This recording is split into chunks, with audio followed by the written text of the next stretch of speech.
نئی صبح کی آڈیو کالم سروس میں خوش آمدید۔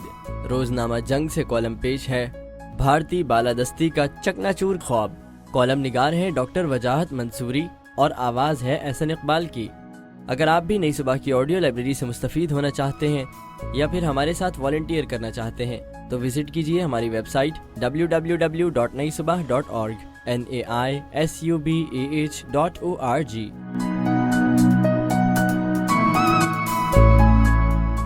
قارئین اکرام، اقوام متحدہ کے پاپولیشن ڈویژن کے تازہ ترین ڈیٹا کے مطابق ہم 25.5 کروڑ پاکستان، 8.23 ارب پر مشتمل عالمی آبادی کا کل 3.10% ہیں، اور ہمارا ستمگر ہمسایہ بھارت اپنی 1.463 ارب آبادی کے ساتھ 17.7%۔ یوں بلحاظ آبادی ہمسایہ ہم سے قریب 6 گنا بڑا۔ اپنی اس حیثیت کا بھوت اس نے خود ہی قیام پاکستان سے اپنے سر پر سوار کیا ہوا ہے، بلکہ پاکستان پر ہی نہیں پورے جنوبی ایشیائی خطے پر اپنی بالادستی کا مہلک خناس، جسے پاکستان نے تو کبھی نہیں مانا۔ اگرچہ بھارت میں جاگیرداری کی بڑی قباحت آزادی کے پہلے 3 سال میں ہی بڑے ریاستی فیصلے اور بندوبست سے اکھاڑ دی گئی تھی، لیکن خطے خصوصاً پاکستان سے خود کو بڑا اور چودھری منوانے کا خناس ختم ہی نہیں ہوا، بلکہ اس کی اکڑ اور پکڑ میں اضافہ ہی ہوتا گیا کہ آزادی کے بعد یہ امتیاز بھی بھارت کو ہی حاصل ہوا۔ اس میں بھی کوئی شک نہیں کہ وہ چھوٹے ہمسایوں کو مکمل اور مرضی کے اثر میں لانے میں کامیاب ہوا کہ کل نو آزاد، پسماندہ اور ترقی پذیر دنیا میں بھارت ہی سب سے پہلے اور سب سے بڑی سرزمین آئین بنا۔ بلا رکاوٹ یہاں آئینی اور سیاسی عمل جاری و ساری رہا۔ یوں درجنوں انتخابی عمل اس کے مسلسل اور بڑھتے سیاسی استحکام کا باعث بنے، جس کے جملہ فوائد و ثمرات اسے حاصل ہوئے۔ داخلی استحکام اور عالمی اہمیت اور امیج کے حوالے سے ترقی پذیر جمہوری عمل اور نظام نے بھی بھارت کو آبادی کے حجم کے علاوہ اہم ملک کے طور پر منوایا۔ اندرا گاندھی کے دور میں ایک مختصر عرصے کے لیے ملک میں مختصر دورانی کی ایمرجنسی کے نفاذ کے علاوہ جاری اور ساری سیاسی عمل میں کوئی جھول نہیں آیا، جو اپوزیشن اور سول سوسائٹی کے شدید رد عمل کے ساتھ کافور ہو گیا تھا۔ ترقی پذیر دنیا میں بھارت کے اس کمال کے یہ 2 ہی بڑے محرکات تھے: جاگیرداری کا خاتمہ اور آئینی عمل کی روانی۔ آزادی کے بعد بھارت نے اپنے داخلی استحکام اور ترقی اور خارجی تعلقات سے اپنے مفادات کے حصول کا نتیجہ خیز فائدہ اتنا اٹھایا کہ آج اس کا اعلیٰ تعلیم یافتہ ڈائسپورا، امریکی انتظامی ہائرارکی اور مرکز اقتدار وائٹ ہاؤس کا قابل ذکر شریک ہے۔ بھارت کی انہی اہم حصولات اور پاکستان کے مقابلے اپنی داخلی ترقی جاریہ کے باوجود اس کے پاکستان کے بارے تنگ نظری، تعصب اور نظریے میں کبھی کسی دور میں کمی نہیں آئی۔ جو لچک پیدا ہوئی، اس کے حالات اور صورتحال خود پاکستان نے اپنی اہمیت اور حیثیت منوا کر پیدا کی، خواہ یہ انجہانی واجپائی کی مینار پاکستان پر آمد ہو یا سندھ طاس کا معاہدہ اور تاشقند اور شملہ معاہدہ۔ لیکن پاکستان کو اپنے زیر اثر اور تسلط میں رکھنے اور اس پر مکمل اور مسلسل بالادستی قائم رکھنے کی بنیاد ذہنیت کو آئین کا کامیاب نفاذ اور جاری سیاسی و جمہوری عمل ختم نہ کر سکا۔ اس کی سب سے بڑی اور جاری مثال متنازع کشمیر پر بلا امتیاز حکومت غاصبانہ کے قبضے کو برقرار رکھنا ہے۔ اس حوالے سے متعلقہ عالمی فورم اور پاکستان کو مسلسل ٹالنے کی ذہنیت اور دنیا و پاکستان سے اسے اپنا اٹوٹ انگ تسلیم کروانے کی اب مکمل ثابت شدہ ناکام کوشش کے بعد کشمیریوں پر بے تحاشا مظالم ڈھاتے اور بین الاقوامی فیصلوں کو دھڑلے سے رونتے کشمیریوں سے وعدے وعید کو جوتے کی نوک پر کشمیر ہمارا اٹوٹ انگ اٹل بھارتی قومی موقف بنا لیا۔ قارئین اکرام، ہر عمر کے تمام پاکستانیوں اور نئی نسل کے اذہان میں اسے بسانا مملکت خداداد اسلامی جمہوریہ پاکستان کی ناگزیر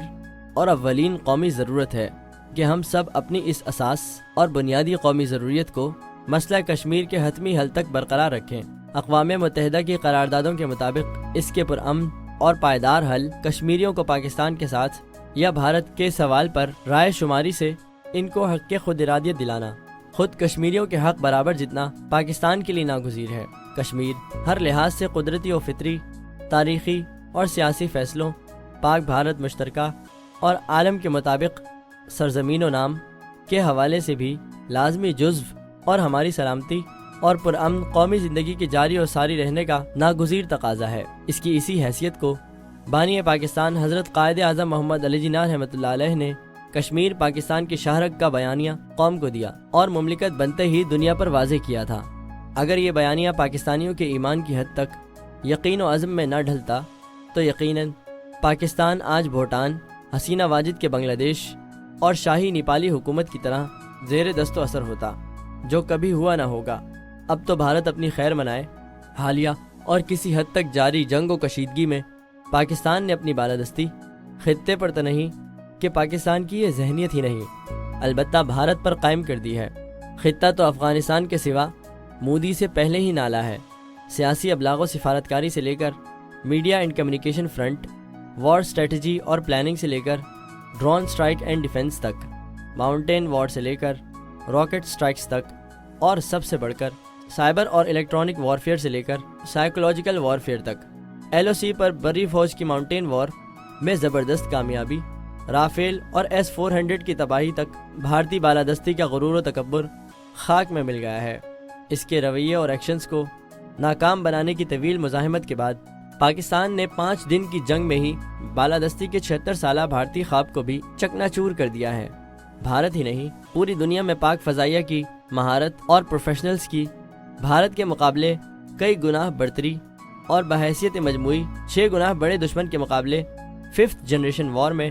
پاکستان کے ثابت شدہ غلبے نے بھارتی جارحیت کی اشروں سے جاری تیاری، بڑے بڑے فیصلوں اور آپریشنز کے پرخچے 5 گھنٹے کی دنیا میں فضائیہ کی سب سے بڑی جنگ میں اڑا کر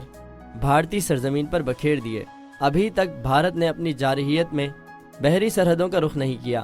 ایک ہی بھارتی جہاز نے اشارہ دیا تو پاک بحریہ اتنی سرعت سے آئی کہ بھارتی بحریہ ٹھٹک کر رہ گئی۔ 1947 میں آزاد کشمیر کی بازیابی پر پریشان ہو کر نہرو کی سلامتی کونسل سے جنگ بند کرانے کی اپیل سے لے کر صدر ٹرمپ سے چیختے چلاتے سیز فائر کی بھیک تک، بھارتیہ جنتا پارٹی میں ہندو انتہا پسندی کا زہر پاکستان نے برسوں کے لیے تو نکال دیا ہے۔ اب بھارتی عوام اپنی بزدل، سازشی اور جارحانہ لیڈرشپ کو اپنے ہی گھر میں گھیر گار کر معقولیت کا صفر پکڑے محاسبہ کرے، اور پاکستان نے تو اس کی سرخوبی اپنے بڑے اقتصادی اور سیاسی بحران میں کی ہے۔ دیکھ لیا نا مودی نے، وہ پاکستان میں کتنی ہی پراکسی وار اور اپنی سیاسی اور تجارتی دوستیاں اور یاریاں پیدا کر لے۔ پاک عوام و افواج کے اتحاد و جہادی رنگ ڈھنگ اس نے دیکھ لیا، نہیں دیکھا تو اپنے گرو یا بڑی ڈونلڈ ٹرمپ سے مدد لے، جس نے یاری نبھاتے ہوئے بھارتی لیڈرشپ کو بچاتے ہی آگے پاکستانی بالادستی سے بچانے کے لیے مسئلہ کشمیر خود بٹھا کر حل کرانے کا اعلان کر دیا ہے۔ بھارتی شکست خوردہ لیڈرشپ اس کا فائدہ اٹھائے، پاکستان بھی مقبوضہ کشمیر کی فلیش پوائنٹ حیثیت کو دنیا کو خبردار کرنے کے لیے اپنی پرامن سفارتی جدوجہد جاری رکھے۔ وما علینا الا البلاغ۔